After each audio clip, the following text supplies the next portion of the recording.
시간이 그 행사장이 본 행사장하고 조금 달라서 헷갈리신 분이 계실 것 같아요. 그러나 시간을 마냥 찰 수가 없어서 간단하게 이제 오리엔테이션을 먼저 말씀드리고 시작하도록 하겠습니다.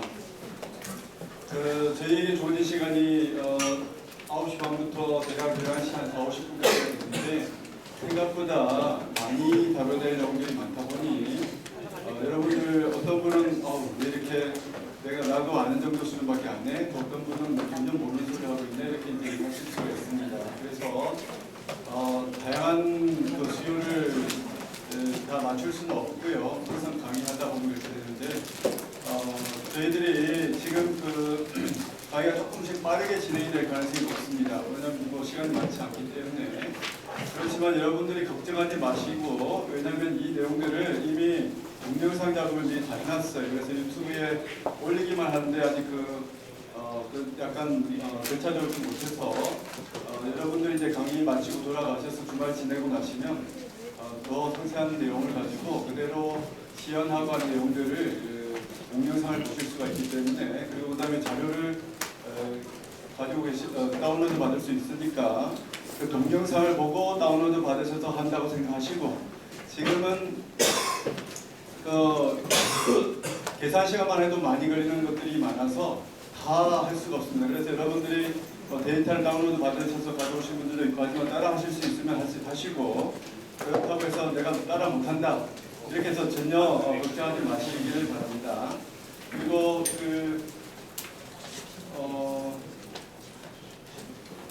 대략적으로 이제 강의 시간은 한 1시간 정도가 서론하고 퍼스펙티브를 말씀드릴 것이고요.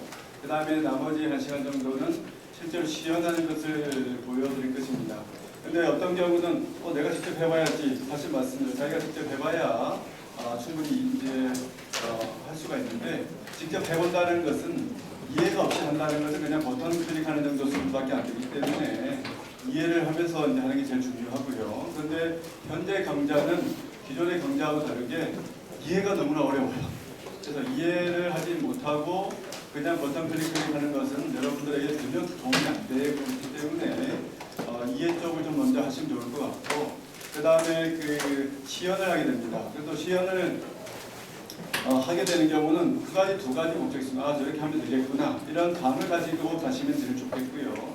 직접 내가 해야 된다, 그러게 하는 것은 동영상이 있으니까 집에 가셔서 하실 수도 있습니다. 물론 지금 빨리 쫓아오실 수 있는 분들은 지금 여기서 시연을 하셔도 됩니다. 그러나 그렇게 쉽지 않을 것 같기도 하니까 오히려 집중해서 어떤 식으로 진행되는지 전체 퍼스펙티브를 보시는 것이 훨씬 더 여러분들에게 유익할 것이라고 생각합니다. 이제 시작을 하겠습니다. 저는 연세대 의과대학에 소속되어 있고요. 제가 이제 다이나믹 코달 모델링 쪽을 여러분들에게 강의를 하게 돼서 좀 도전적인 부분이라고 생각합니다. 이제 국내에서는 이런 부분들이 이렇게 활발하지 못한 상황에서 이렇게 시작을 하게 되는데요. 실제로 이제 제가 이제 연수도 칼플슨 그룹에 같이 가서 하기도 했고, 지금도 연구를 같이 진행하는 부분도 있고, 또 이렇게 해서 이제 간단하게 퍼스펙티브에 대해서 말씀을 드리려고 합니다. 실제로 이제 다른 내용들은 컴퓨테이션 모델링이라는 것들을 여러분들이 좀 아실 필요가 있습니다. 여러분 대부분의 경우는 컴퓨테이션 모델링이라는 개념보다는 코릴레이션이나 어떤 현상을 검출해서 그 현상에 대해서 내가 진단에 사용해야 되겠다, 아니면 인간의 기본적인 문제를 이해해야겠다, 이런 식의 연구들이 많이 있습니다. 특별히 요즘 펑셔널 커넥티비티라는 것을 이용해서 많이 하고 있어서 이제 그거를 때문에 이제 많이 경험이 있었을 거라고 생각이 되는데, 이제 펑셔널 커넥티비티는 한 단계 진일보된 기술들을 내가 한번 사용해 보여야 되겠다라고 생각하셔서 오셨을 거라고 생각이 됩니다. 그런데 이렇게 탁 놓고 나오는 바로 그런 형태의 스타일은 아니고, 상당히 여러분들의 지식이 많이 필요한 부분이어서 함부로 이제 이걸 해봐라 마라 할 수가 없는 그런 분야이기도 합니다. 그래서 여러분 들어보시고 내가 할 일이 아니다 싶으면 빨리 손을 떼시고 내가 해볼 만하네 이렇게 생각하면 좀 더 공부를 하셔야 될 그런 상황입니다. 그 다음에 이제 저희가 오늘 다루게 할 부분들은 MRI가 아니고 EEG를 다루고 있습니다. 그래서 이지를 어떻게 생성하는지에 대한 그런 부분들을 쭉 다루고, 그 다음에 이제 여러 가지 새로운 생소한 용어들이 많을 겁니다. 모델, 베이자 모델, 컴패리전 이런 얘기들을 다루게 될 것입니다. 왜 우리가 컴퓨테이션 모델링을 하느냐? 우리가 어떤 대상을 이해한다라는 것이 무엇이냐를 할 때는 일반적으로 우리가 직접 만들어낼 수 없으면 내가 이해한 것이 아니다 이렇게 얘기하는 거죠. 내가 어떤 지식을 가지고 있다고 그렇게 했을 때에 내가 초등학생 앞에서 그 내가 가지고 온 지식에 대해서 설명할 수 없으면 사실 내가 제대로 하는 게 아니죠. 마찬가지로 어떤 대상에 대해서 우리가 이해를 충분히 하고 있었을 때에야만 그 언어로 이제 표현할 수가 있는데, 내가 create, what I cannot create, I do not understand. 내가 만들 수 없으면 내가 이해한 것이 아니다. 이게 이제 기본 전제가 되겠습니다. 그래서 많은 사람들이 G를 만들고 또 너가웃 G, 유전자 변형한 G를 만들어서 오티즘 G도 만들고 이렇게 하는 이유는 내가 오티즘 G를 어떻게 해서 만들어냈더니 비슷한 행동을 냈더니 오티즘 같아. 그러면 내가 만들었을 때 어떤 내 회로를 건드렸더니 이렇게 만개가 됐어. 그러면 얘가 진짜 인간의 오티즘이라고 하는 게 그것과 상관이 있지 않겠는가 이렇게 생각하는 거죠. 그래서 우리가 Analysis by Synthesis라고 얘기를 합니다. 내가 직접 만들어 보면서 이해해가는 거. 그냥 현상을 보는 것이 아니라 직접 만들어 내면서 이제 하는 것이 중요한데, 지금 대부분의 많은 연구들은 그 G 모델을 어떻게 잘 만드느냐가 많은 연구들이 되어 있는데, 실제로 수학적 모델을 이제 저희가 다루고 있습니다. 수학적으로도 그러면 어떤 식으로 동일한 기능을 좀 동일한 자료를 만들어낼 수 있는 일을 할 수 있을까? 이게 이제 저희들이 다루고자 하는 것이 컴퓨테이셔널 모델링의 중요한 핵심이 되겠습니다. 그래서 내가 만들고를 통해서 배워가는 과정인데, 그러려면 가장 중요한 것이 모델을 만든다. 그냥 뭘 만드는 것이 아니라 그 대상에 대해서 만들어야 되긴 만드는데, 그걸 그냥 그 대상을 완벽하게 처음부터까지 다 만드는 것이 아닙니다. 어떻게 우리가 원하는 부분에 집중해서 만드는 거죠. 나머지는 다 축약을 시켜버립니다. 그래서 우리가 여기 모델, 화려한 모델들이 있지만 이 모델들은 그 목적에, 이 모델들 가지고 축구 선수형 모델로 하진 않잖아요, 그죠? 그 모델 목적에 맞는 형태로 단순화시키는 작업이 제일 중요합니다. 그래서 여기 이제 알버트 아인슈타인이 얘기하는 부분도 우리가 만들 때에 everything should be made as simple as possible, but not simpler. 이렇게 우리가 가능한 단순하게 만들어야 돼요. 그러나 너무 단순해가지고 아무 정보도 주지 않는 그 모형은 쓸모가 없다는 걸 얘기를 하고 있어요. 그래서 모형을 얼마나 잘 만드는 것인데, 우리의 질문을 가장 잘 답할 수 있는 형태로 잘 만들 수 있느냐가 제일 중요한 것이 되겠습니다. 그래서 오늘 저희들이 이제 모형을 만드는 것인데, 어떤 모형을 만드냐면 뇌파라고 하는 것을 만들려고 생각합니다. 자, 그래서 뇌파를 만들어가는 과정들을 어디서부터, 뇌파가 그냥 좀비 머리를 가지신 분이야 뇌파가 랜덤하게 나오겠지만, 인간의 머리를 가진 상황에서는 뇌파가 분명히 뉴런에서 나왔을 것이라고 생각합니다. 그래서 여러분들이 보시는 이제부터는 가장 나아진 단계에서부터 여러분들이 직접 하나씩 만들어 간다고 생각하셨으면 좋겠어요. 여기 보시는 것은 이제 신경들이 있는데, 신경들의 가장 기본적인 우리는 뇌파는 콜텍스를 기준으로 얘기를 하게 됩니다. 그래서 여기 보시는 것처럼 콜텍스는 6레이어로 드러나 있고, 그중에서도 우리가 이제 레이어 5에 해당하는 영역에서 뇌파가 이제 주로 나타날 것으로 이해를 하고 있습니다. 근데 자세한 내용이 너무 많지만 그걸 다 얘기할 수는 없고요. 그래서 여기서 보면 이런 뉴런 하나의 활동이 아니고 수많은 뉴런들이 이제 활동을 하게 되는 과정을 통해서 하는데, 그것들이 어떻게 해가지고 우리의 그 EEG나 MEG나 이것에 검출을 하게 되는 거죠. 그 과정을 이제 살펴보려고 하는 것이 되겠습니다. 지금 현재 아까 말씀드린 것처럼 뇌파는 한 국소적인 영역, 한 영역에서만 있는 것이 아니고 사실은 이제 수많은 뉴런들이 뇌를 구성을 하고 있죠. 그리고 나는 게 우리의 뇌파에서는 센서들이 있습니다. EEG나 MEG나 똑같은 내용이니까 이 센서들에는 현재 바로 밑에 있는 뉴럴 액티비티만 검출이 되는 것이 아니고 다양한 영역에서 나오는 뉴럴 액티비티들이 같이 이렇게 검출이 됩니다. 여기 같은 경우 빨간색에서 나오는 액티비티는 이런 모양이고, 파란색에서는 액티비티는 이런 모양이고, 초록색에서는 이런 모양으로 액티비티를 내고 있습니다. 자, 그렇게 했을 때 이 검출된 내용들을 그러면 어떻게 검출되느냐?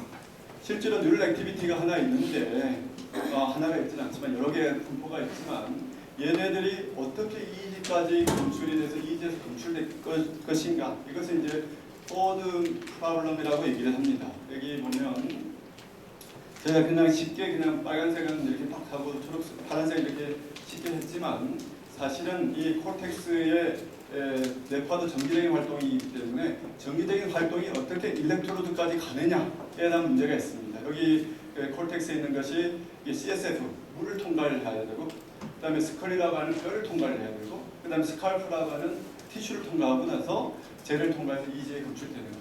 이게 전도도가 다 달라요. 그래서 그 전도도를 모사를 하기 위해서 이런 이제 복잡한 형태의 포워드 모델을 만들게 됩니다. 그게 보면 우리가 크게 이제 모형을 만들 때 내가 어디에 관심 있느냐 얘기하죠. 그래서 우리가 이 현재 발생된 신호들이 두 개의 큰 그 뉴럴 액티비티에 의해서 발생했어, 이렇게 생각하는 경우는 다이폴이라고 하는 형태로 모형을 만듭니다. 그런 경우는 어떻게 되냐면 오디토리 같은 경우는 오디토리 콜텍스에서 막 만들어냈으니까 이런 모형을 하는 거죠. 그런데 그렇지 않아. 나는 인지과학에 관심이 있고 그래서 단순히 두 개 정도가 아니고 여러 개 디스트리뷰티드 된 것에서 생겼을 거야. 그러면 그 뇌파의 소스를 다양한 영역에서 이렇게 나타내주는 디스트리뷰티드 커런트 덴시티 모델을, 소스 모델을 생각합니다. 소스가 있는데 그 소스에 뉴럴 액티비티가 있습니다. 자, 그러면 거기서 멈추는 것이 아니라 그것이 이렇게 전파가 되고, 여기서 이제 활동한 부분들이 도체를 통해서 전파가 되는데 그게 저항이 낮은 쪽으로 확 흘러가게 되겠죠. 그런 모형을 만들어주는 것이 바로 여러 가지 이제 티슈, 또 스칼프, 그 다음에 GSF 이런 모형들을 만들어내는 것이 됩니다. 그 중에 대표적으로 이제 바운더리 엘리먼트 모델이라는 그런 기법으로 해서 어느 영역에서 활동하면 그 서피스에서 뇌파가 어떻게 검출이 될 것인가, 이 부분을 얘기해 주는 것이 이 바운더리 엘리먼트 모델이 대표적으로 사용하고 있습니다. 그리고 이제 EEG가 검출이 되는 거죠.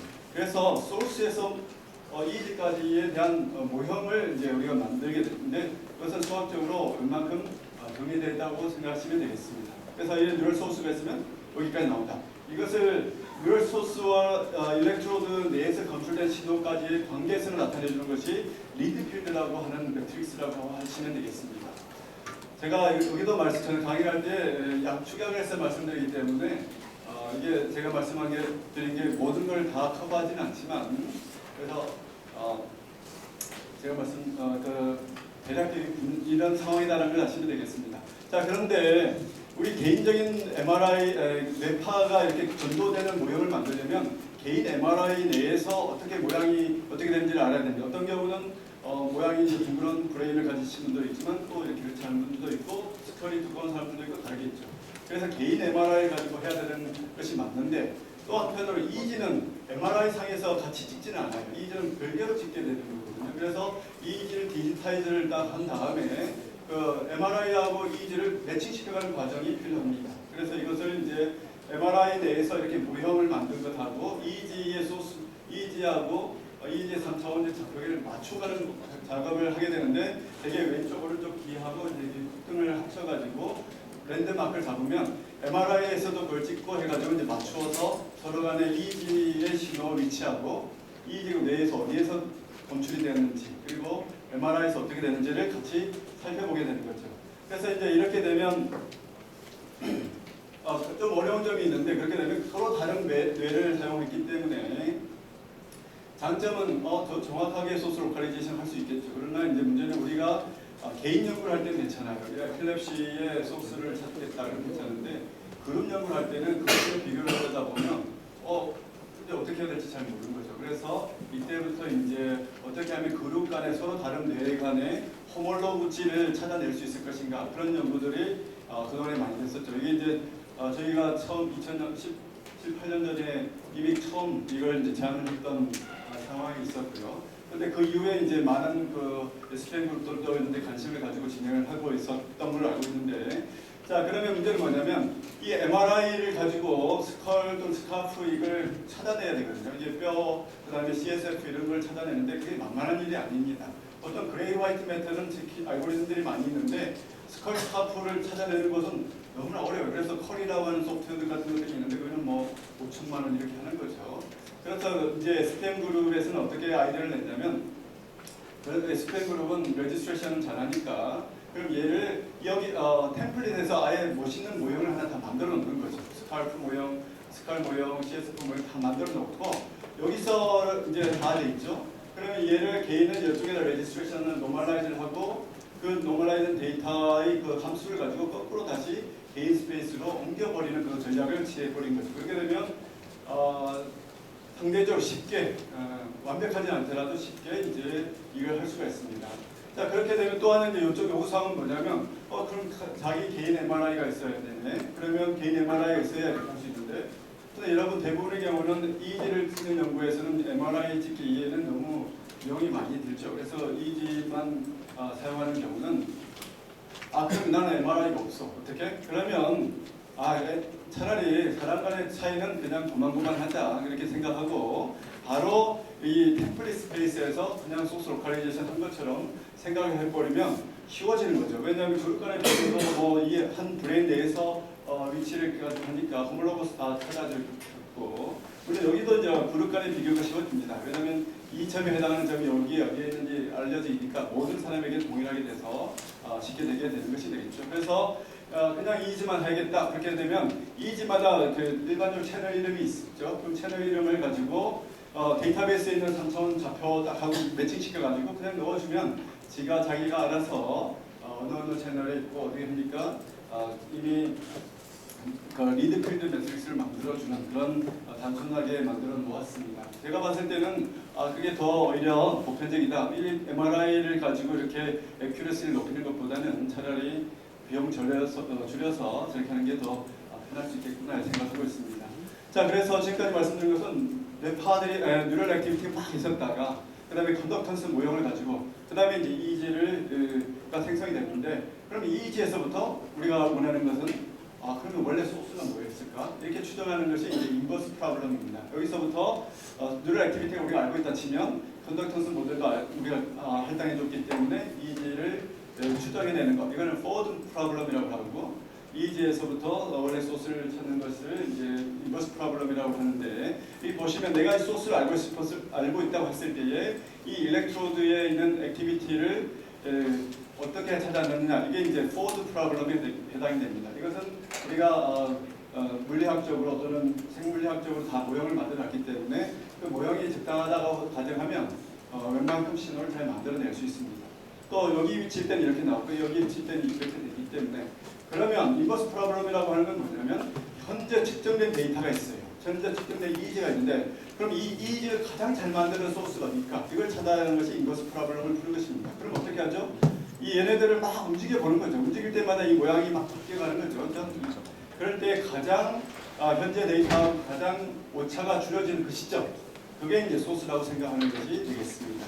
이게 이제 이런 경우는 이제 다이폴 형태의 소스가 몇 개 안 될 때 얘기고 저희가 이제 주로 다루게 될 것은 소스가 디스트리뷰티드 전체에 다 있다고 가정하고 대신에 그 앰플리튜드가 바뀔 수 있겠다 이렇게 가정한 그 모형에서는 얘네들을 막 조합을 해보는 거죠. 조합을 막 해보면 얘가 이제 움직이는 걸 보면서 얘네들 막 파라미터를 하면서 로케이션 그 앰플리튜드를 하고 오리엔테이션을 그래서 현재 측정된 데이터에 가장 잘 맞아 떨어지는 시점 그때가 이제 정답이라고 생각을 하는 것이 되겠습니다. 그런데 문제는 뭐냐면 여러분들이 정상적으로 중학교를 나오셨으면 이 수학에 보면 이퀘이션이 있죠, 그죠? 우리가 이퀘이션이 현재 2개가 있는데 변수는 3개가 있습니다.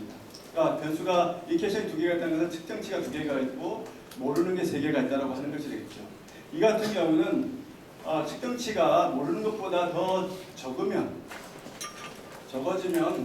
답이 너무 많아요.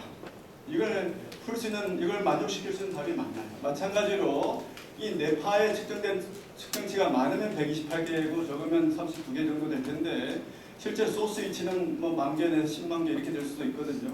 그러면 이 어떤 컨피그레이션 막 해가지고 나오는 소스들이 답이 이걸 만들어낼 수 있는 소스들이 얼마나 많겠어요. 그래서 그걸 그대로 내버려두는 것이 아니고 우리의 이제 사전 지식을 사용하기 시작하는 것이 되겠습니다. 그래서 이제부터는 데이터에 우리가 관여할 수밖에 없어요. 데이터에 인디펜던트하는 것에 여러분이 익숙하지만 이제는 베이지한 어프로치를 이제 사용할 것이고 베이지한 어프로치는 내가 데이터에 관여하는 건 아니고 우리의 선언적 지식을 데이터를 만들어내기 위해서 사용을 하게 되는 것이 되는데 거기에는 여러 가지 방법론들이 이미 제한되어 있습니다. 그래서 소스들이 스무스하게 움직여야지 갑자기 이렇게 피클처럼 팍 튀는 그런 경우는 없다.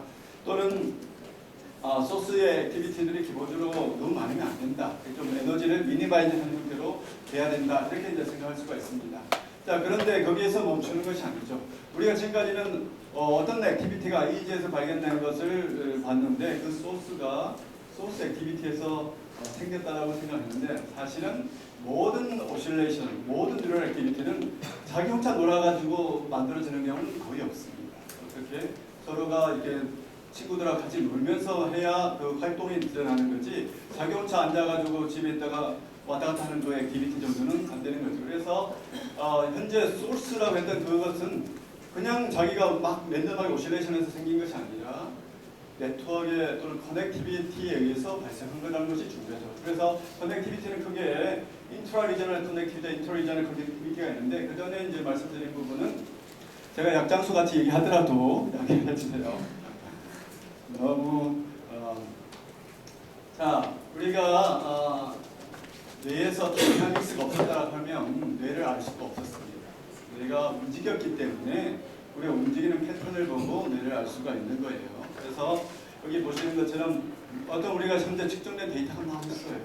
이 자료가 없는데 이 안에 도대체 뭐가 있길래 이런 것을 만들어냈을까 이렇게 생각해 볼 수가 있는데 지금까지는 그냥 이 뉴럴 액티비티는 소스로 칼리게이션 하는 전통적인 방법은 이 뉴럴 액티비티는 여기의 활동만 얘는 여기의 활동만 여기의 활동만 따로따로 생각했죠. 그러나 사실 그렇지 않죠. 서로 간에 인터랙션을 하는 것이 여러분 시스템이죠. 그러면 우리가 액티비티를 보고 어떻게 이해를 알아낼 수 있느냐. 근데 다행히도 첫 번째 시작한 점은 파일을 굳이 안 해도 돼. 자, 여기 보면 여기 액티비티를 우리가 딱 보면서 제일 먼저 하는 것은 뭐냐면 아무 정보가 없어요. 그렇지만 모드를 알 수가 있어요. 얘네들이 같이 움직이네, 모두 움직이네, 뭐 이렇게 하는 거죠. 그래서 액티비티를 관찰을 잘 하다 보면 함실이죠. 액티비티라는 것이 관찰하다 보면 일단은 어떤 게 유니크하고 다른 애들하고 서로 다른지 고유한 노드를 결정하는 과정이 먼저 이렇게 시작이 됩니다. 그래서 R1, R2, R3가 있구나 이렇게 알 수가 있죠. 그 다음에 하는 게 뭐죠? 코릴레이션을 보는 거죠. 여기 보니까 서로 얘가 움직일 때는 같이 움직이네 일반적으로. 얘가 움직이면 얘가 꺼지네 이렇게 해서 서로 간에 코릴레이션을 보는 거죠. 여기까지가 이제 우리가 레스팅 스테이트 FMR을 하든 또는 EEG에서 페이스 락킹을 하든 비슷비슷한 내용들이 이제 여기서 나오게 됩니다. 그래서 서로 간에 어떤 인터랙션 하고 있는가를 아는 거. 그러나 여기까지만 가지고는 우리가 충분하지 않죠. 왜냐하면 우리가 왜 어떻게 저희가 하고 싶은 건 데이터를 이제 EEG를 만들려고 하는데 코릴레이션만 가지고 못 만들어내죠. 그래서 알고 싶은 거는 어디가 어떻게 영향을 주는가, 또 어디가 어떻게 영향을 주는가 여기까지 아이덴티파이를 하고 싶은 거고 또 나아가서는 이 파라미터들이 과연 뭔가 이렇게 알고 싶은 거죠. 그래서 실제로 이제 이 측정된 다이나믹스, 뇌가 움직이지 않았으면 우리가 이걸 알 수가 있는 방법이 하나도 없었는데 다행히도 움직이는 현상에는 비밀이 숨겨져 있는 거죠. 그래서 그 비밀들을 움직여진 현상을 통해서 알아내는 것이 이제 컴퓨테이션 모델링들이 해가는 것인데 거기에는 기본적으로 인간도 물리적인 모형을 따른다, 활동하는 것이 이런 과정이 들어 있습니다. 여러분들이 이제 다시 얘기해서 커넥티비티라고 말씀드렸는데 모든 오실레이션, 모든 움직임은 커넥티비티의 소산이다. 심지어 감마 리듬, 한 채널에서 얻어진 감마 리듬도 그 혼자서 뉴럴 액티비티가 뉴런이 혼자 뛸 수가 없어요. 왜냐하면 뉴런은 인테그레이트한 파이어이기 때문에 그냥 피드 포워드한 것이지 얘네들이 서클을 형성을 해야만 액티비티를 만들어내는 거죠. 마찬가지로 인트라 리저널뿐만 아니라 인터 리저널도 서로 간에 커넥션들을 막 이렇게 해서 어떤 베이스를 퍼셉션하거나 그렇지 않거나 이렇게 됩니다. 자, 그래서 이제 전통적인 커넥티비티 중에 가장 중요한 게 이제 페이스 락킹 밸류 이런 것들이 있는데 그런 것은 다 멈추고요. 그렇다면 다이나믹 코잘 모델링만 이펙티브 커넥티비티를 개선할 수 있느냐? 그렇지 않고 뇌파 쪽에서는 그랜저 코잘리티를 같은 또는 다른 그 비법들이 있습니다. 그랜저 코잘리티의 가장 큰 핵심은 뭐냐면 두 신호가 있어요. X란 영역, Y 영역이 나오는데 이 Y란 영역의 신호를 만들 때에 자기 과거의 신호를 가지고 현재 충분히 설명하냐, 현재의 데이터가 과거의 데이터로 충분하냐, 여기 이제 질문하는 거죠. 충분해. 그러면 사실은 X가 Y에 영향을 주지 않는 거죠. 그런데 그렇지 않고 X라는 영역에서의 액티비티의 용량이 중요해. 실제로 모형을 했더니 현재 데이터를 봤더니 과거 데이터, 나의 과거 데이터만 중요한 것이 아니고 X의 과거 데이터까지 보니까 훨씬 더 잘 설명이 되더라. 이게 이제 그랜저 코자일리티가 됩니다. 그래서 얘가 이쪽에 영향을 주는 정도가 있는 것이 안 주는 것보다 훨씬 더 그럴듯하다. 이렇게 하는 것을 테스트하는 게 이제 그랜저 코자일리티가 되겠습니다. 여기는 모형을 쓰죠. 사실 이런 ARMA 모형을 쓰지만 문제는 이 ARMA 모형이 바이올로지컬리 플로저블 하냐? 그렇지 않아요. 뉴럴 액티비티하고 상관없는 얘기예요. 그냥 단순히 여기서 영향을 주고 만다 이런 정도 수준인 거죠. 그래서 커넥티비티를 뇌파에서 분석한 여러 가지 딜렉션인데 논 딜렉션, 딜렉션 서로 방향성이 있고 없고에 대한 연구들도 있고 그 다음에 딜렉션 중에서도 트랜스벤 트로피나 콜렌즈 코디알리티 같은 것들이 있습니다. 그거는 지난 몇 년 전에 이제 여기 옥시학에서도 이미 다루어졌어요. 그래서 이런 것들이 이제 타임 도메인에서 보는 커넥티비티가 있고 주파수 도메인에서 보는 커넥티비티가 있습니다. 그러니까 여러분들은 여기만 해도 사실 충분합니다. 뭐 연구를 해서 리포트를 해도. 그래서 그래도 불구하고 나는 또 차별해야 되겠다 이렇게 하는 분들은 이제 그렇다면 커넥티비티의 바이올로지컬리 플로저블한 형태로 좀 나아가 보고 싶다. 완벽하게 플로저블하지 않지만 좀 더 나아가고 싶다라는 것을 이제 보여줍니다. 그래서 제가 말씀드린 부분은 지금까지 이제 정리하자면 뇌파를 만들기 위해서 뉴럴 액티비티가 있으면 쫙 넘겨와가지고 뇌파를 만드는 데는 컨덕턴스 모형 이렇게 준비를 했었습니다. 그런데 그 뉴럴 액티비티 자체는 그 자체의 산출물이 아니고 커넥션에 의해서 인트라리저널 커넥션이나 익스터널 인터리저널 커넥션에 의해서 나온 것이다. 여기까지가 따라오셨어요? 자, 표정을 보니까 좀 멍했습니다. 뭐 어쩔 수 없습니다. 반밖에 안 했기 때문에 시간이 이미 다 지났는데. 그래서 activities origin for connectivity다 라는 걸 이제 말씀을 드리는데, 자 그러면 이제 어떻게 아까 얘기한 것들 처음부터 다시 정리하겠습니다. 뉴럴 액티비티가 있어요. 근데 뉴럴 액티비티가 그냥 뉴럴 액티비티가 있으면 무조건 쫙 해서 이지까지 나와요. 여기 영역, 여기 뉴럴 액티비티가 있으면 쫙 나와요. 이걸 우리가 포워드 모델 중에서 뉴럴 액티비티하고 이자의 관계성을 알려주는 포워드 모델, 이걸 우리가 관측 모델이라고 합니다. 내부에서 뉴럴 액티비티가 있어요. 그러면 직접 측정되는 형태까지 가는 거, 여기까지 관측 모형이라는데 이걸 우리가 뇌파에서는 미드필드 매트릭스라고 보통 얘기합니다. 자, 그런데 문제는 뭐냐면 여기 모형까지가 보통 이지 소스 로컬리제이션에서 하는 일들입니다. 그런데 DCM에서 하는 것은 이 뉴럴 액티비티는 그냥 뉴럴 액티비티가 생긴 것이 아니고 서로 간에 인터랙션 하면서 뉴럴 액티비티가 생긴 거야. 뉴럴 인터랙션 어떻게 했지? 이런 수학적 모형을 만들어서 그 인터랙션을 정의를 하고, 그러면 이 인터랙션을 우리가 이 수학적 모형에서 이제 뉴럴 액티비티를 만드는 거, 수학적 모형, 이렇게 네트워크를 통해서 막 다이나믹스를 해가지고 뉴럴 액티비티를 만드는 것까지를 우리가 또 포워드 모델이라고 하는데, 이거는 뉴럴 스테이트 모델이라고 합니다. 그러니까 그게 두 가지가 있죠.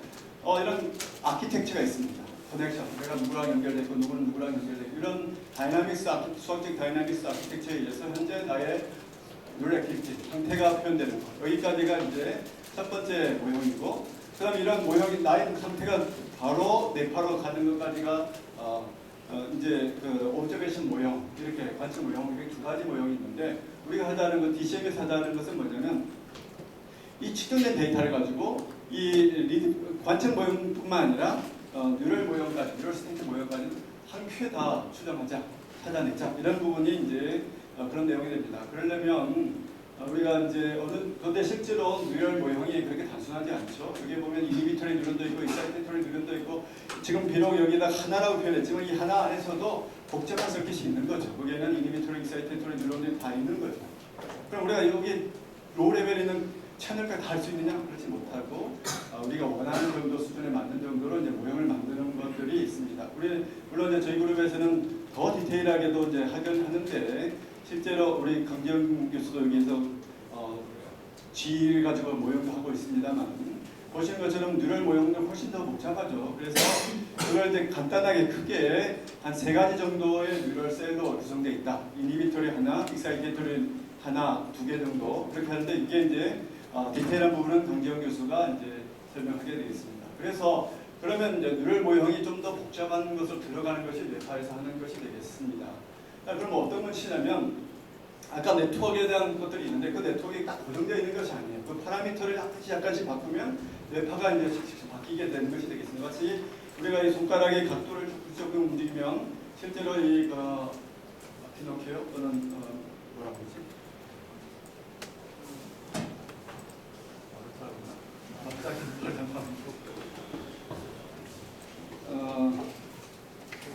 한국말로 좀 알려주세요. 무슨 말이지? 맞아. 꼭두각시 참 쉬운 말을.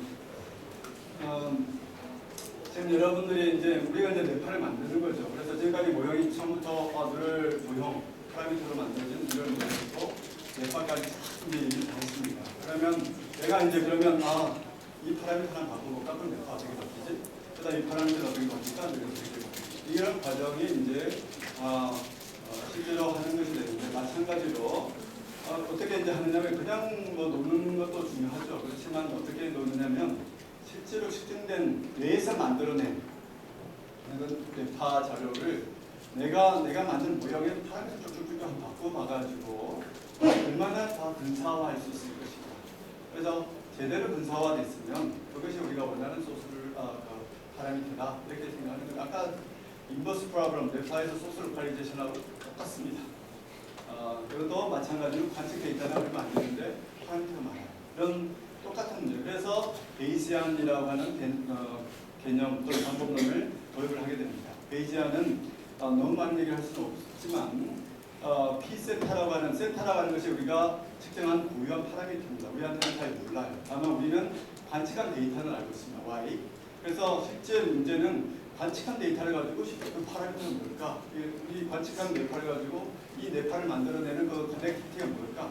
이거가 이제 숙제가 되는데 이걸 풀기가 쉽지 않은데 베이지라고 하는 영국 비국교회 목사님이 열심히 이제 만들어낸 아이디어가 이렇습니다. 물론 나중에 나쁘다 쓰겠지만 그래서 우리가 파라미터가 존재할 범위가 있다. 예를 들어서 우리가 키 범위를 할 때 대충 140에서 한 180, 200까지 그냥 우리 레인지가 있는 거죠. 근데 갑자기 오늘 뚱뚱맞게 사람의 키가 그래서 5m 이렇게 되는 경우는 거의 없죠. 그래서 확률적으로 존재할 수 있는 범위가 있죠. 파라미터가 예를 들어 얘가 이쪽에 영향력을 줄 때에 한 0.5 정도 수준인데 갑자기 500 이렇게 해버리면 그런 시스템이 깨졌을 상황이 있으니까 그래서 존재할 수 있는 범위에 대한 우리의 지식 이게 바로 P세타라고 하는 것이 되겠습니다. 분포. 이게 마치 얘가 대충 이 키가 이 정도 될 거야 또는 이 파라미터가 이 정도 될 거야 미래 우리의 지식을 주는 것입니다. 또는 그 범위를 제한시켜주는 과정이라고 할 수 있습니다. 그 다음에 두 번째가 라이클리우드라고 하는데 만일에 이런 세타가 또는 이런 커넥티비티가 주어지면 대기지가 어떻게 나올 것이냐 이게 제너러티브의 모형에 대한 내용이 되겠죠. 이런 세타가 나왔다 치면 그러면 어떻게 될까요? 그래서 실제로 측정된 데이터 가지고 세타를 추정해가는 과정은 두 개의 곱으로 볼 수 있습니다. 내가 알고 있는 프라이어라고 하는 프라이어 지식하고 그 다음에 데이터에 의해서 생기는 지식인데 어떻게 되냐면 라이클리후드라고 하는 그 두 개의 곱으로 베이스를 생각하는데 이 베이스안이 너무나 무궁한 진실들을 담고 있어서 오늘 다 못하는 것이 아쉽게 생각하지만 항상 아쉬움을 가지고 넘어가야 되겠고요. 그런데 이 베이스에서는 분포로 모든 걸 표현합니다. 분포. 그래서 내가 알고 있는 지식, 예를 들어서 특별히 우리는 라이클리후드는 여러분들이 우리 같은 사람들이 만들 수 있는 능력은 안 되고 우리는 우리의 지식을 잘 넣어주는 도구는 이미 잘 되어 있다고 생각하고 내가 가지고 있는 지식을 잘 넣어주는 형태가 제일 좋겠습니다. 그래서 이 베이지안의 분포라고 하는 것은 키가 얼마 정도 있을 거야 아니면 커넥티비티는 대략 어느 정도 0.5 정도 수준에서 얼마 정도 될까 이렇게 되는데 우리가 그냥 0.5 키가 얼마 0.5 이렇게 했을 때 하고 0.5일 거야 라고 할 때에 0.5가 확실해 이렇게 얘기한 거하고 0.5일 것 같아 이거하고 좀 다른 얘기예요. 그렇죠? 0.5가 확실해 아니면 0.5일 것 같아 그것을 표현해 정말 확실해 아니면 덜 확실해 이렇게 표현해 주는 것이 또 다른 파라미터가 정밀도라는 것이 있습니다. 프리시즌. 그래서 키가 예를 들어 175다라고 하는 그 값하고 그것의 확실성을 알려주는 정밀도 두 가지 값 항상 따라다니는 거죠. 왜냐하면 마찬가지 정규분포에도 평균하고 그것의 분산을 쓰고 있죠. 분산의 역수가 바로 정밀도가 되겠습니다. 그래서 우리가 이제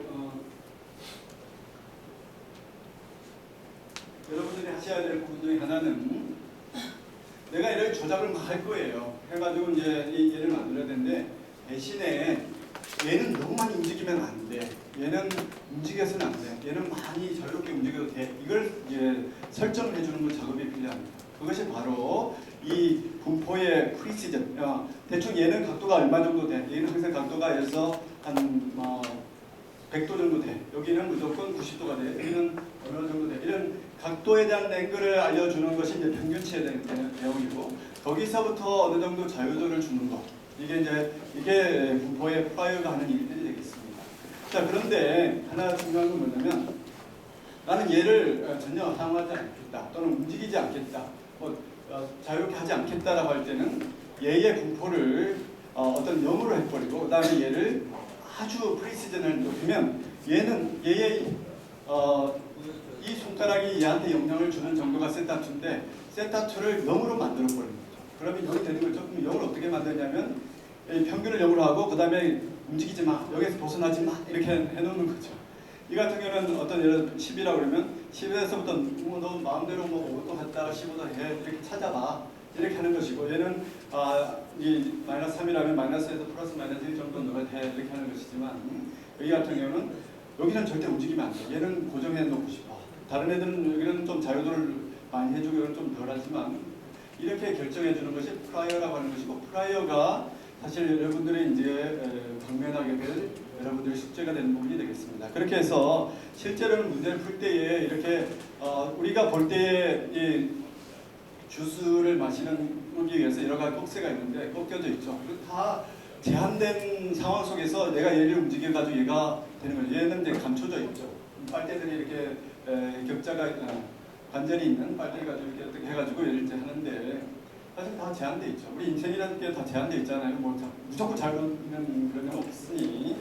그래서 어떻게 해가지고 적당하게 하면 우리가 각도를 잘 조절하면 우리가 원하는 목적지에다가 빨대를 꽂을 수 있을 것인가. 이런 문제가 바로 여러분들 모형을 얘기하지만 사실은 내가 그렇게 작동할 것이라고 생각하는 것이 되겠습니다. 자, 그래서 마찬가지로 이런 다양한 모형들이 파라미터가 있습니다. 그 파라미터를 막 조작을 해가지고 뇌파를 만드는 거죠. 측정된 뇌파를. 그럴 때에 여러 조작 중에서도 가장 적절한 솔루션을 찾는데, 그 적절하다고 할 때는 그냥 잘 맞춘 것만 적절한 것이 아니고 biologically plausible range 내에서 적절한 걸 찾는 것이 제일 중요한 거죠. 그래서 그게 이제 조금 많은 경험들이 쌓여야 될 부분이 있습니다. 자, 그래서 지금까지 이제 소스 로컬리제이션하고 왜 차이 나느냐? 이 데이터를 가지고 어느 위치에 액티비티가 어떻게 되느냐, 이걸 찾아내는 게 소스 로컬리제이션이 됩니다. 자, 그런데 다이나믹 코탈 모델링은 이 데이터였는데 이 데이터가 그냥 액티비티가 아니라 커넥티비티의 그 산출물로서 액티비티가 발생하고, 그 액티비티가 바로 데이터가 나왔다. 여기까지가 다이나믹 코탈 모델링 하는 부분이죠. 그래서 전통적으로 이제 소스 로컬리제이션을 한 다음에 그에서 ROI를 끄집어내고, 그 ROI 내에서 커넥션 계산하는 방식하고는 좀 다르죠. 여기는 소스 로컬리제이션 따로 하고, 그 다음에 ROI 따로 하고, 그래서 커넥티비티 따로 계산하는 것인데, 이 다이나믹 코달 모델링은 바로 스트레이트 포워드하게 하는 것이 됩니다. 실제로 이제 프랙티컬하게 해야 될 일들이 많이 있는데요. 첫 번째는 이제 데이터 타입이, 우리가 그러면 어떤 걸 맞출 거냐, 뇌파의 타임 시리즈가 있는데 그 타임 시리즈 자체를 맞출 것이냐에 대한 질문, 그 다음에 모델을 어떻게 컨피규레이션 할 거냐, 어떻게 인버전 할 거냐, 이런 부분들이 사실 많이 있습니다. 하나씩 간단하게 살펴보죠. 실제로 이제 우리가 이 모형, 측정된 데이터를 맞추는데 그 측정된 데이터를 그대로 맞출 거냐, 아니면 측정된 데이터에도 노이즈가 끼어있고 여러 가지 별로 우리가 원치 않는 것들이 많으니 이걸 조금 변환할 거냐, 이 두 문제가 있는데, 크게는 이벤트 릴레이티드 포텐셜 같은 형태는 앰플리튜드로 모형이 되고, 대개의 경우는 가만히 앉아있는 경우는 우리가 알파 파워, 베타 파워, 세타 파워 하듯이 스펙트럼으로 처리를 하고 있습니다. 뇌파를 이해할 때에. 그랬을 때에 우리가 이제는 그냥 이런 다이나믹스 자체, 파형 자체를 내가 그대로 맞추자, 이렇게 설정할 수가 있고, 아니야, 나는 파형 자체에 관심 없어, 오히려 스펙트럼을 정확하게 맞추자, 이 두 가지를 선택해 줄 수가 있습니다. 그래서 파형을 맞추는 것을 우리가 EIP 모형이라고 얘기하고, 용어상 SPM에서 사용하는 용어상 이게 이제 스펙트럼 중에서도 그냥 스펙트럼이 아니고, 그냥 스펙트럼은 알파리즘, 베타리즘이지만 크로스 스펙트럼이라고 하는 것은 채널과 채널 간의 인터랙션까지 고려된 스펙트럼을 크로스 스펙트럼이 되겠습니다. 그래서 이걸 이제 CSD라고 얘기를 합니다. 그러면 파형을 그대로 운영할 거냐? 파형이 우리가 예를 들어서 미스매치 네거티브들 비교적 짧지만 P300 같은 경우는 500샘플 정도 됩니다. 그렇게 되면 저 많은 걸 언제 다 맞춰? 이렇게 할 수가 있죠. 그래서 어떻게 하냐면 디멘 차원을 줄여주는 거죠. 어떻게 하냐면 몇 가지 모드로 이걸 이제 프린시팔 컴포넌트 어널리시스를 해주면 이런 형태의 타임 파라그라프 스페이셜 템포럴 데이터죠. 공간 데이터가 시골에 어떻게 변하느냐인데 이런 그 스페이셜 패턴이 각각에 어떻게 사용을 돼가지고 얘를 만들었는지를 프린시팔 컴포넌트 어널리시스를 사용하면 할 수 있습니다. 그래서 이 타임 시리즈를 하면 너무나 많아요. 추정하기 많아서 이거를 프린시팔 컴포넌트 어널리시스를 통해서 나오는 모드 단위로 모드의 액티비티라면 원래 41바이 128개의 채널을 41은 시간입니다. 여기는 채널인데 41바이 8로 확 줄여서 피팅하면 훨씬 더 정교하게 또 원채널을 할 수 있고 또 이건 아까 말씀드렸던 크로스펙트런 방식으로 접근할 수 있습니다. 그래서 어떤 측정 데이터인데 측정 데이터를 그대로 쓸 거냐 아니면 조금 변형해서 할 거냐의 문제가 이제 나온 것이 되겠습니다. 그 다음에 이제 나온 부분들은 뉴럴 모델인데 뉴럴 모델은 강정훈 교수께서 해야 되는데 참 어떨지 모르겠네요. 자, 뉴럴 모델은 우리 콘텍스트 레이어가 그냥 단순하지 않고요. 정말 조직적으로 잘 되어 있습니다. 그래서 여기가 보면 피드 포워드 네트워크 있고 피드 백워드가 있고 라테럴 커넥션 있고 이랬습니다. 피드 포워드라고 하는 것은 일반적으로 센서리에서부터 전두엽을 쭉 가는 과정을 피드 포워드라고 합니다. 여기가 17, 18, 19이 막 같은데 프라이머리 비주얼 콜텍스에서 전체적으로 가는 방법은 못해요. 이렇게 중간 정도 레이어에서 쭉 전달이 됩니다. 그런데 피드 백워드는 탑 레이어에서 이렇게 갑니다. 물론 이게 이제 시간에 따라서 연구가 예전 연구고 그다음에 여기 최근에 밝혀진 연구들은 탑다운 컨트롤들은 상위 레이어에서 이렇게 올라가는 그 양태가 있습니다. 그래서 뇌파 모형에서 피드 포워드, 피드 백워드, 그다음 라테럴 커넥션이라는 그 실제적인 용어를 쓰게 될 것이고 또 그 안에 크게는 이니비토리 뉴런, 익사이테이터리 뉴런이라는 것이 있게 되겠습니다. 그것을 이런 모형으로 SPM에서 EEG에서는 모형을 하고 있기 때문에 그랜저 코자일리티 가지고는 이런 거 설명할 수가 없죠. 그랜저 코자일리티 가장 큰 DCM과 차이 나는 것처럼 DCM은 히든 베리어블들이 많아요. 이런 뭐 이니비토리 익사이테이터리 뉴런의 액티비티 우리가 잴 수가 없어요. 그러나 이거를 아까 얘기한 컨스트레인트 안에서 충분히 찾아낼 수 있다. 이것이 이제 기본이고요. 여기까지 뉴럴 모델인데 뉴럴 모델들은 이미 많은 SPM이나 또 그 SPM에서 다 하지 않았고 미리 그 전에 히스토리가 다 있습니다. 근데 다 있기 때문에 사실 여러분들이 건드릴 일은 별로 없고 다만 이제 여러분들이 관여하게 될 경우들은 커그니티브 모형에 대한 부분이 되겠습니다. 내가 예를 들어서 비주얼 콜텍스가 어떻게 서로 V1, V5, SPC 어떤 모션 연구를 한다 치면 그 얘네들끼리 어떻게 인터랙션 할까? 이것에 대해서 그냥 주어진 것이 아닙니다. 이제부터는 내가 가설이 없으면 할 수가 없어요.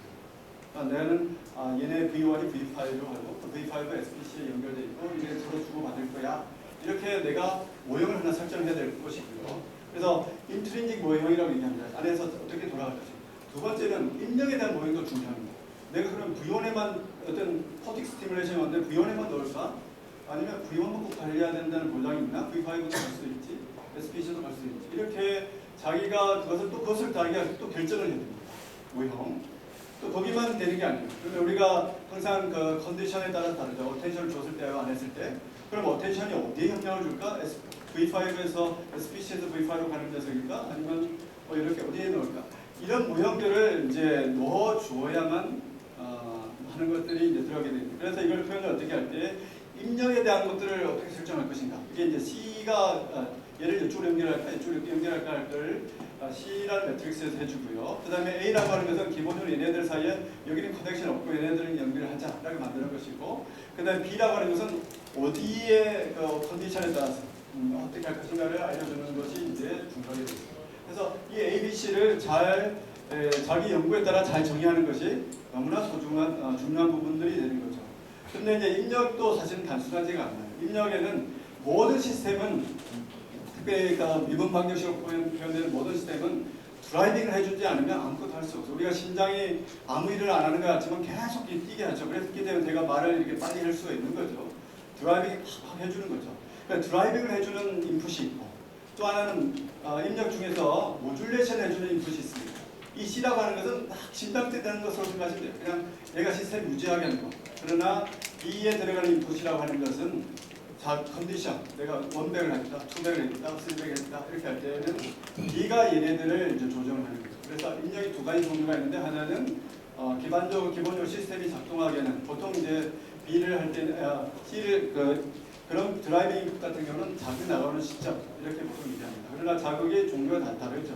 어떤 경우 N백 자극, 어떤 경우 투백 자극 할 때는 그런 것들을 그게 제일 어려운 작업이고 그걸 잘 정리하는지가 여러분들이 해야 될 첫 번째 가지가 되겠습니다.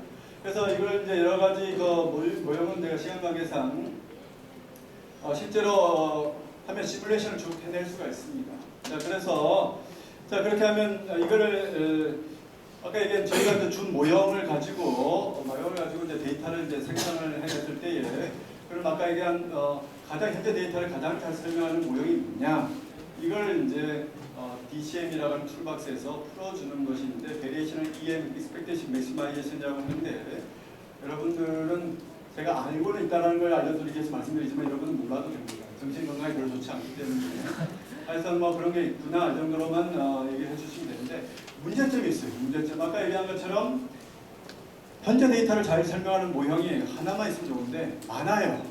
그럼 우리가 이걸 디제너러시 프로블럼이라고 얘기합니다. 디제너러시 우리가 소스 레벨 커넥션과 측정된 데이터 간의 원톤 매칭이 돼도 좋은데 그렇지 않아요. 측정된 데이터를 만들어낼 수 있는 여러 방식의 컨피그레이션이 있는 거죠. 우리가 동일한 숙제를 내주더라도 학생마다 서로 다른 방식으로 숙제를 해보지 않나요? 똑같은 문제를 풀어가는 거예요. 그 디제너러시 문제를 어떻게 풀어가느냐가 중요해요. 여기 보면 이미 오래전부터 많은 얘기들이 디제너러시 똑같은 타임 시리즈를 만드는데 완전히 다른 컨피그레이션을 가지고 만들어낼 수 있다는 거죠. 이제 고민이 되는 겁니다. 그럼 어떻게 해야 되느냐? 여러 종류의 컨피그레이션을 할 수 있지만 그러나 가능한 단순한 모형이 더 좋겠다. 이게 이제 중요한 것이 되겠습니다. 이게 이제 오캄의 이론 뭐 이런 것들이 있죠. 머신러닝에서 막 하는 것들인데 현재 데이터를 가장 잘 설명할 때에 이걸 다 하시면 안 됩니다. 현재 데이터를 가장 잘 설명하는 방식은 너무 복잡해서 만들 수 있죠. 그 다음에 또 비교적 단순하게도 만들 수 있지만 정답은 단순한 게 더 좋을 것 같다. 그래서 우리가 얘가 어느 모형을 선택할 것인가 할 때 선택할 때의 기준은 프리 에너지라고 하는 것이 있습니다. 프리 에너지라고 하는 것은 바로 어떤 우리가 모형이 있는데 그것의 Y 측정된 데이터를 설명해주는 그걸 모델 에비던스라고 얘기합니다. 모델 에비던스. 근데 이걸 프리 에너지로 어프로시메이션을 합니다. 그 프리 에너지가 뭐냐?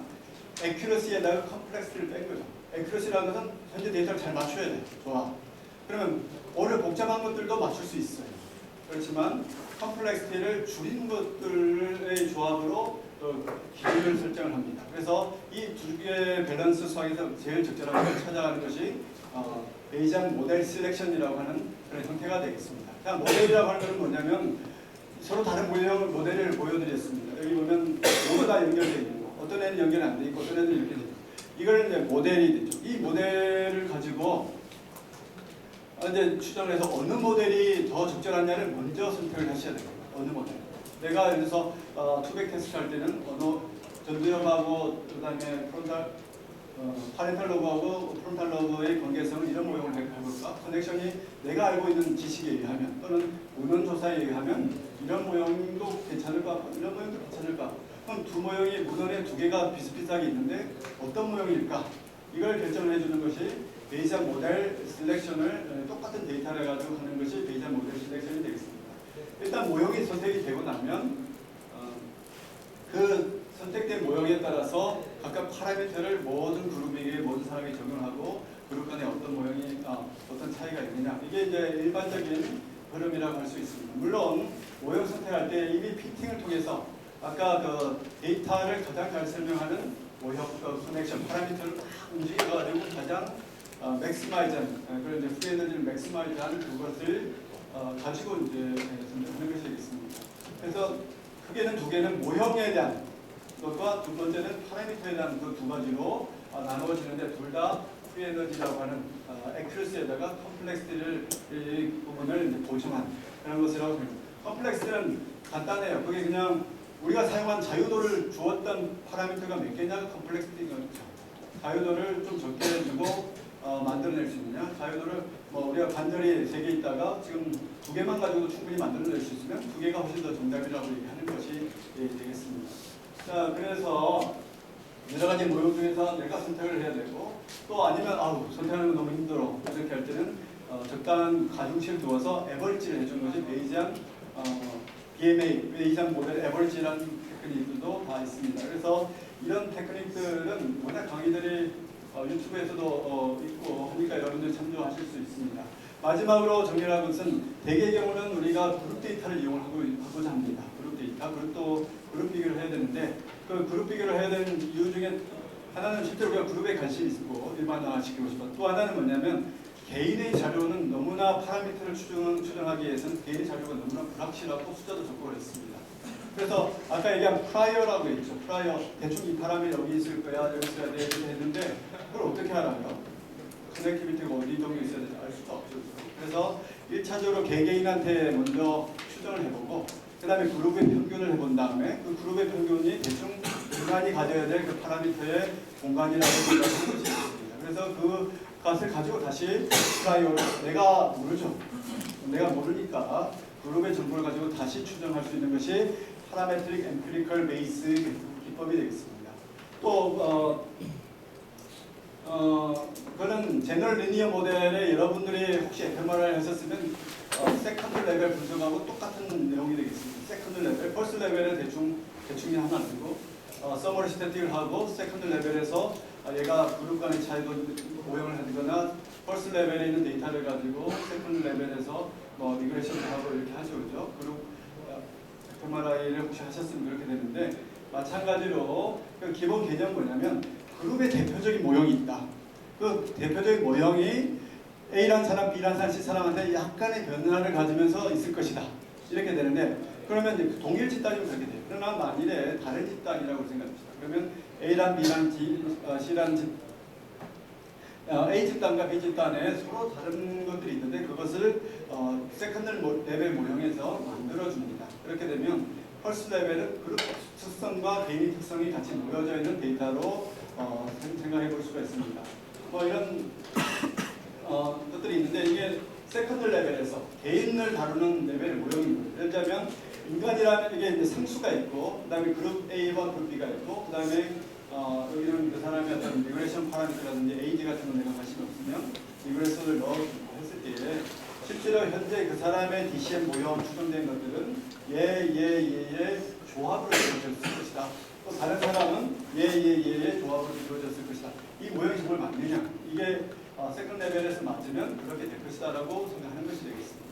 자, 그래서 이 상수 같은 경우는 인간이라면 무조건 다 가져야 되고 그 다음에 이게 여기 같은 경우는 집단 간에 하는 그런 내용들이 되겠습니다. 자, 그런 부분들을 정리를 하자면 사실은 이제 DCM의 기본적인 방법론들을 하고 컨셉을 좀 말씀을 드렸지만 실제 이제 DCM을 어떤 때 사용을 해야 되느냐? 제가 일반적으로 말씀드릴 수 있는 것은 나 그냥 하나의 피처를 끄집어내서 머신러닝 하기 위해서 접근하면 좋겠다. 데이터도 많고 하니 이렇게 하면 쉽지 않을 수가 있고요. 그런 것보다는 내가 궁금해. 어떤 거 뭐하고 궁금한데 그 두 모형이 어떤 것이 더 설득력이 있을까? 이런 하이포테시스 테스팅으로 접근을 하시는 게 훨씬 좋겠고 그래야 남들에게 수락이 될 수가 있습니다. 그렇지 않으면 더 많은 솔루션 어떻게? 그 많은 솔루션이 있는데 누가 지금 찾은 솔루션이 맞다라고 어떻게 확인할 수 있어?